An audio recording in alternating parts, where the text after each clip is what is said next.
आज की स्टोरी पाकिस्तान के मशहूर और अमीर तरीन बादशाह के बारे में है। नवाब बहावलपुर तख्त, तलवार और तकदीर पुरानी रियासत बहावलपुर का एक रोशन सुबह था। महल के घंटों की आवाज फजाओं में गूंज रही थी। शाही दरबार सजा हुआ था। दरबार में उमर रसीदा वुज़रा, जर्नील और शाही खानदान के अफराद मौजूद थे। आज का दिन मुख्तलिफ था क्योंकि नवाब सादिक मोहम्मद खां चहारम के इंतकाल के बाद उनका 14 साला बेटा शहजादा मुजफ्फर तख्त नशीन होने वाला था। लेकिन महल की फसीलों के पीछे कुछ और ही चल रहा था। महल के अंधेरों में साजिशों का जाल बुना जा रहा था। वजीर खास मीर ग़िफ़ार खां, जो बज़ाहिर वफादार था, दिल ही दिल में शहजादा मुजफ्फर के तख्त पर कब्जा करने के ख्वाब देख रहा था। वो जानता था कि अभी शहजादा कम उम्र है और उसकी कमजोरी ही उसकी सबसे बड़ी ताकत बन सकती है। उधर शहजादा मुजफ्फर, जो अपनी मां बेगम जीनत महल के साए में पला बढ़ा था, खामोश तबा और संजीदा तबीयत का लड़का था। उसे तलवार से ज्यादा किताबों से मोहब्बत थी, लेकिन तकदीर ने उसे एक जंगजू बादशाह बनाने का फैसला कर लिया था। बेगम जीनत ने अपने बेटे से कहा, बेटा, तख्त सोने से नहीं कुर्बानी से जीता जाता है। जो अपनी नींद, आराम और खौफ को मार दे, वही सच्चा बादशाह होता है। उसी रात महल की पुरानी सरंगों में एक खफिया मुलाकात हुई। मीर ग़िफ़ार खां ने अपने काबिल एतमाद साथियों से कहा, शहजादे को अभी कुछ पता नहीं, हम उसे मुशीर के मशूरे में उलझा देंगे और असल ताकत मेरे हाथ में होगी। वक्त आने पर ताज भी। लेकिन उसे ये नहीं मालूम था कि महल की एक कनीज नूरा सब कुछ सुन चुकी थी। क्या शहजादा मुजफ्फर महल की साजिशों से बच पाएगा? क्या नूरा अपनी जान खतरे में डालकर सच बाहर ला सकेगी? और क्या बेगम जीनत महल अपने बेटे को बादशाह बनाने की जंग जीतेगी? नूरा की खामोशी और मीर ग़िफ़ार का मंसूबा महल की नीम रोशन सरंगों में। कनीज नूरा की सांसें तेज हो रही थीं। वो सित्तून के पीछे छिपी हुई मीर ग़िफ़ार खान और उसके साथियों की बातें सुन चुकी थी।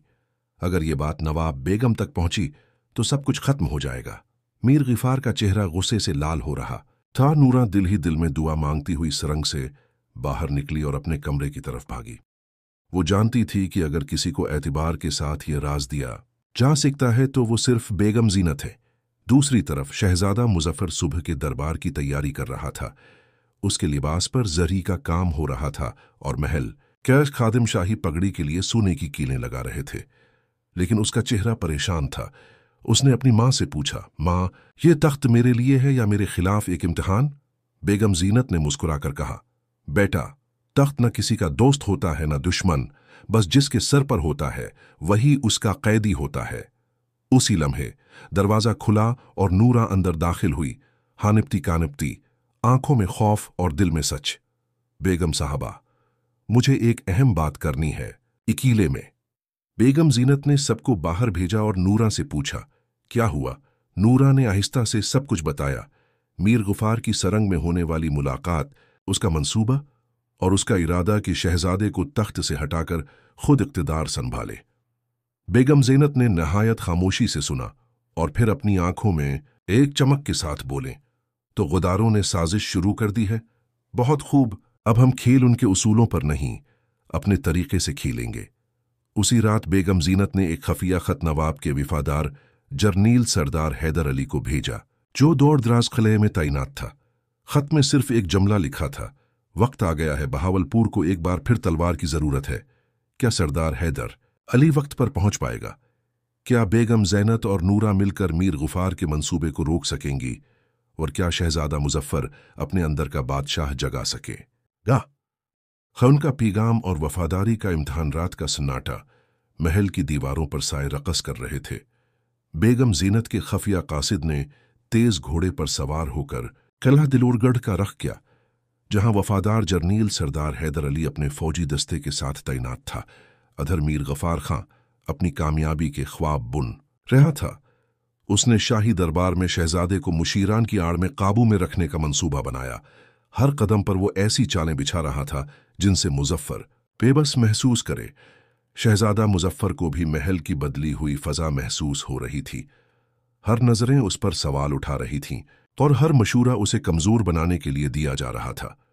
वो किताबों के दरमियान बैठा एक पुराना सहीफा पढ़ रहा था, जिस पर लिखा था, एक बादशाह सिर्फ ताज से नहीं, सच से पहचाना जाता है।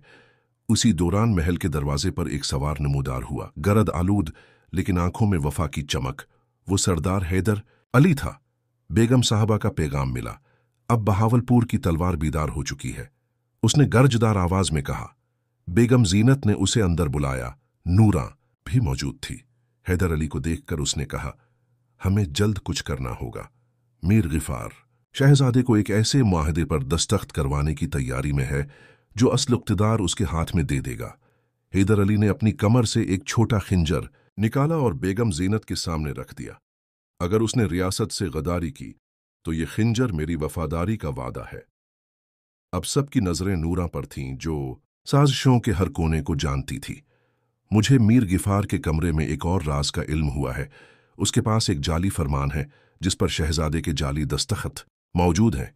वो उसे दरबार में पेश करने वाला है। बेगम जीनत ने फैसला किया, कुल का दिन फैसला कुन होगा। या तो बहावलपुर को एक नया नवाब मिलेगा या एक नया गुदार।